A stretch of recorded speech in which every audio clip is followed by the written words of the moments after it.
नमस्कार, मैं आपके साथ विभा उपाध्याय और आप देख रहे हैं न्यूज़ 18 बिहार झारखंड का डिजिटल प्लेटफॉर्म।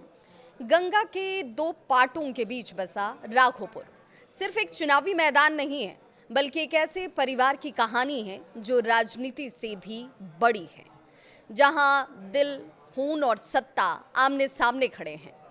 ये कहानी है उस घर की जिसने बिहार की सियासत को बदला है, लालू यादव और राबड़ी देवी के उस परिवार की जिसे जनता ने कभी जनता परिवार कहा। लेकिन आज इस घर के अंदर दो मोर्चे हैं। एक तरफ तेजस्वी यादव, राजनीति, रणनीति और सत्ता का चेहरा, तो दूसरी तरफ तेज प्रताप यादव, भावनाओं, स्वाभिमान और बगावत की आवाज। राघोपुर लालू यादव का गढ़, राबड़ी देवी की कसौटी और तेजस्वी का लॉन्च पैड। इसी तरीके से राघोपुर की चर्चा सियासत में की जाती है। 60 साल से इस सीट पर यादवों का ही राज रहा है, लेकिन इस बार मुकाबला सिर्फ भाजपा के सतीश यादव से नहीं है। असली चुनौती घर के अंदर से उठी है। जी हां, तेज प्रताप ने अपने उम्मीदवार को यहीं उतारकर छोटे भाई को एक संदेश दिया।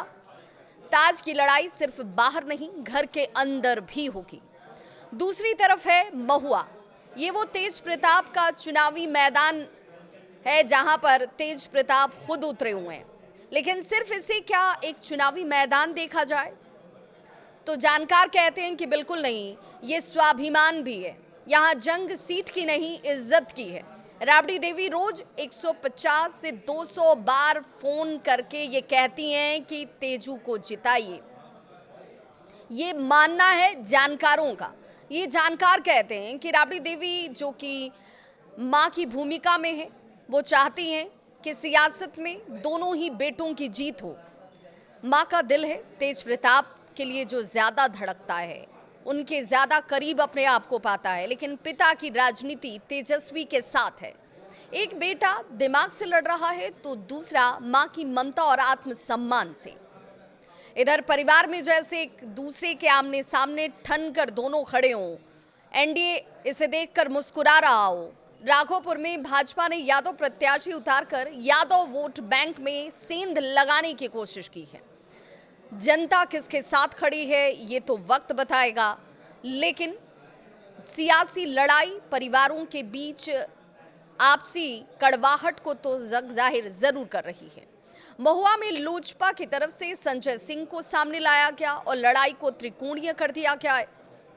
और मकसद साफ है, योजना साफ है कि घर की लड़ाई को वोटों की लड़ाई बनाकर दिखा दिया जाए और फायदा इसका उठाया जाए। तेज प्रताप ने मंच पर तेल पिलावन लाठी गाड़कर कहा कि मैं कृष्ण हूं और तेजस्वी की पार्टी नकली है। ये सिर्फ बयान नहीं था, ये यादव घराने की भावनाओं में एक तरीके से बगावत का बीज था। जो लड़ाई भाई भाई के बीच थी, उसे धर्म, परंपरा और भावनाओं का रूप दे दिया गया। आज सवाल सिर्फ इतना नहीं है, सवाल इसके आगे का भी है। सवाल सियासत से जुड़ा हुआ भी है और इसे समझना भी जरूरी है। धर्म, परंपरा और भावनाओं का रूप भी इसे दिया गया है। आज सवाल सिर्फ इतना नहीं कि राघोपुर से कौन जीतेगा या महुआ का विधायक कौन बनेगा। सवाल ये है कि यादव राजनीति का भविष्य किस रास्ते जाएगा। क्या जीत दिल की होगी या फिर रणनीति की? क्या मां का आशीर्वाद भाइयों को जोड़ेगा या विरासत दो टुकड़ों में बंट जाएगी? ये चुनाव केवल बिहार की सत्ता का नहीं है, ये कहानी है एक मां के दिल की, दो बेटों के अहंकार की और उस विरासत की जिसके लिए पूरा बिहार सांस रोक के खड़ा है। आपकी इस खबर पर क्या है राय, जरूर साझा करें और कल अगर आप इस क्षेत्र से आते हैं तो वोट करना बिल्कुल ना भूलें।